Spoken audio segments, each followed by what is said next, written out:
I will give you two examples, quite popular ones.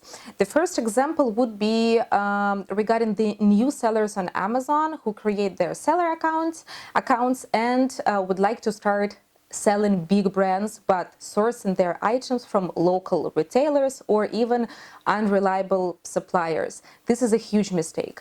Amazon considers the sale of the counterfeit items seriously and may deactivate your account immediately.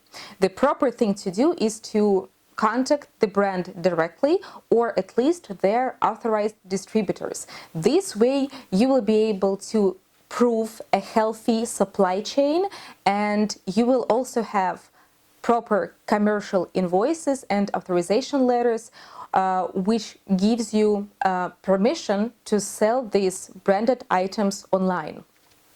My second example would be regarding the policy violations not being addressed in time or even ignored. I already mentioned that a little bit, but now I would like to give you a real example. So if a seller creates his new seller account and he makes a small mistake during the verification process, for example, and his account gets deactivated. A huge mistake to do would be to create a new seller account with the different email address, because there is no way to start out fresh on Amazon if you already have a deactivated account. All deactivated accounts are saved in Amazon's database and may cause deactivation issues for all of your future accounts.